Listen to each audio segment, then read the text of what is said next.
Esther chapter 8.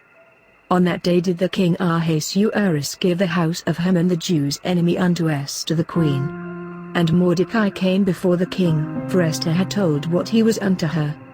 And the king took her off his ring, which he had taken from Haman, and gave it unto Mordecai. And Esther set Mordecai over the house of Haman.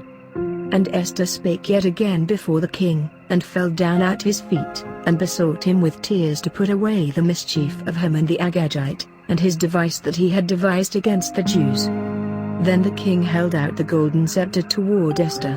So Esther arose, and stood before the king, and said, If it please the king, and if I have favour in his sight, and the thing seem right before the king, and I be pleasing in his eyes, let it be written to reverse the letters devised by Haman the son of Hammedatha the Agagite, which he wrote to destroy the Jews which are in all the king's provinces. For how can I endure to see the evil that shall come unto my people? Or how can I endure to see the destruction of my kindred?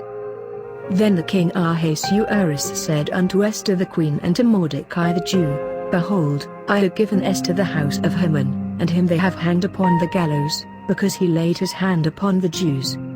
Write ye also for the Jews, as it liketh you, in the king's name, and seal it with the king's ring, for the writing which is written in the king's name, and sealed with the king's ring, may no man reverse. Then were the king's scribes called at that time in the 3rd month, that is, the month Sivan, on the 23rd day thereof, and it was written according to all that Mordecai commanded unto the Jews, and to the lieutenants, and the deputies and rulers of the provinces which are from India unto Ethiopia, 127 provinces, unto every province according to the writing thereof, and unto every people after their language, and to the Jews according to their writing, and according to their language. And he wrote in the king Ahasuerus' name, and sealed it with the king's ring, and sent letters by posts on horseback, and riders on mules, camels, and young dromedaries. Wherein the king granted the Jews which were in every city to gather themselves together, and to stand for their life, to destroy, to slay and to cause to perish all the power of the people and province that would assault them, both little ones and women, and to take the spoil of them for a prey.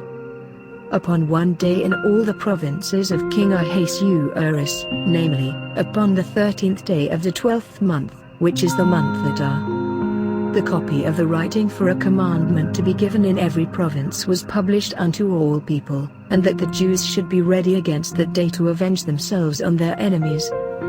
So the posts that rode upon mules and camels went out, being hastened and pressed on by the king's commandment. And the decree was given at Shushan the palace. And Mordecai went out from the presence of the king in royal apparel of blue and white, and with a great crown of gold, and with a garment of fine linen and purple, and the city of Shushan rejoiced and was glad. The Jews had light, and gladness, and joy, and honor. And in every province, and in every city, whithersoever the king's commandment and his decree came, the Jews had joy and gladness, a feast and a good day. And many of the people of the land became Jews, for the fear of the Jews fell upon them. If you want to continue hearing the Word of God, consider subscribing to our channel and click the bell icon for instant notification.